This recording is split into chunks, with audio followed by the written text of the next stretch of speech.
නියම ස්වરૂපයේ බැලූ බැල්මට පේන්න. දැන් අපි මේ ලෝකයේ තුල විනාශ වෙනවා අනිත්‍යයි කියලා දකින්නේ අපි කැමති නැති දේවල්.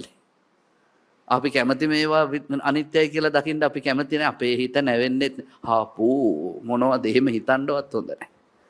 මම දැන් ඉස්සර පින්වත්නි හිතනවා හැමදාම රැයට නිදා ගන්න ගියාම මගේ අම්මයි මගේ තාත්තයි මගේ අක්කයි මමයි අපි අවුරුදු 100ක් ජීවත් වෙන්න ඕනේ. එහෙම හිතන්නේ. මම මහාන වෙනකම් හිතුවේ එහෙමයි. අවුරුදු 100ක් කිසිම කරදරයක් නැතුව ඉන්න හැමදාම රැයට හිතුවා. ඇයි? මම කැමති නෑ මං ආස දේවල් වෙනස් වෙනවට.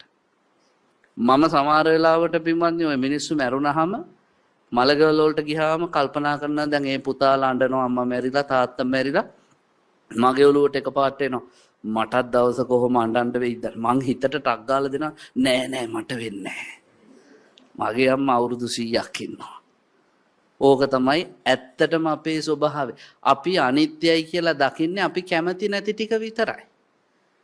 අපි ආස ටික කවදාවත් අනිත්‍යයි කියලා දකින්න කැමති නෑ. සංස්කාරවල ස්වභාවය කියලා අපි අවබෝධ කරගන්නවා මේ බිඳෙන කෝප පීරිසි. හැබැයි එහෙමයි කියලා තේරෙන්නේ නෑ නේද අපිට වටිනා දේවල්. ඒවා අනිත්‍යතාවයට ගලපන්න අපි මතක් කරගන්නේ නෑ.